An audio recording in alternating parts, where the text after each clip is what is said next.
Hi everybody, welcome to our channel, Rebecca, Stu, and the crew. I'm Rebecca, and today we're going to be making these two different candle votives. So the supplies you need come from the Dollar Tree. We're going to use two of these metal garden stakes, the flowers. Doesn't really matter which color you choose.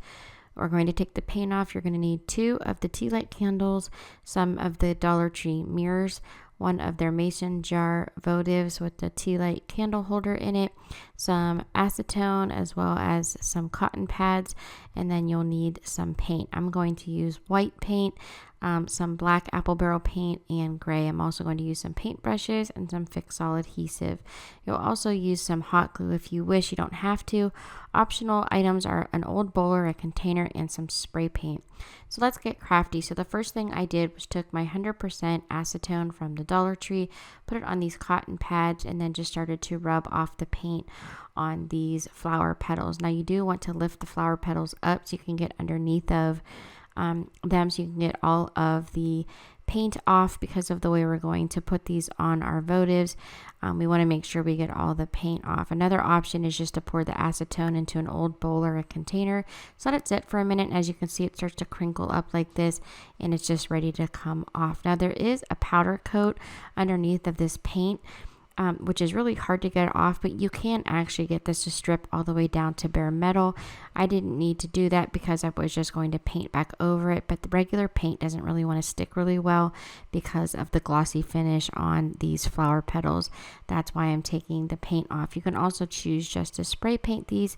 It's really up to you. So once I have these flowers sitting in the acetone for just a little while, I take an old paintbrush and I just start rubbing the paint off, dipping my brush back into the acetone and getting underneath of all of the cracks and things, and just moving the flower around as I need to get it saturated by the acetone so I can get all of that paint off. So once it's off, for the most part, you do want to take it and just run it under some water and rinse off the additional acetone. Once it's dry, start painting your flower. So I lifted the petals up all around so I could get underneath of them here. And I decided to take some black paint, and I'm going to start painting the inside of the flower here, as well as some of the bottom part of the petals for each row of the petals here on the flower. Then I take some gray paint and I mix a little bit of the black paint in there to make it a little bit darker. So the kind I had was just a little bit too light. And then I start to give almost like an ombre effect to these flowers. So I started with gray and then I moved to a little bit darker. I started with black and I moved to a darker gray, and then eventually here I'm going to paint the tip of the flowers with some white paint. But I make sure that I get along each one of the petals, and I do the exact same thing to both of the flowers that I'm working with. I'm just going to show you how I do it to the first flower because there's really no need for me to show you both of those. So for the mason jar one, I want to make sure that I flip this over and I'm painting the back side of the flower as well, because you will see some of that. So then I take my white paint and a smaller brush and I just start brushing the petals on the edges here of all of those on all three layers. And I make sure for the mason jar one that I flip it over and add some white paint to the back of that one as well.